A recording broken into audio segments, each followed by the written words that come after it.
In an episode of the Mangahas interviews, you said that you are seeking to return the late Senator Miriam Defensora Santiago Scaliber to the Senate. Does this mean that you finally decided to join the senatorial race next year?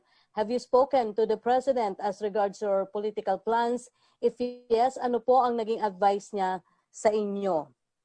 Unang-una, kinukumpirma ko po na sinabi ko yun na kinakailangan ibalik ko naman yung mga kalibre ni Miriam Defensor Santiago sa Senado. Napakalaking budget po ng Senado at kinakailangan naman talaga yan magamit yung pondo para sa mga individual na may kakayahan na bumuo ng mga pulisiya na makikinabang ang buong bansa. Pagdating po sa pagnanais, matagal na po natin ninanais yan dahil minsan tayo naglingkod na sa Kongreso at tayo naman po ay hindi naging committee of silence sa nagsulong ng mga importanteng batas kagaya po ng universal healthcare at ng libreng irigasyon at libreng tanghalian para sa kabataan. Pero mag-uusap pa po kami ni Presidente.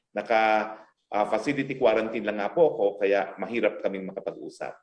Pero I am now on day 5 or 6 at inaasahan ko po next week ay po pwede na po kami makapag-usap. Okay.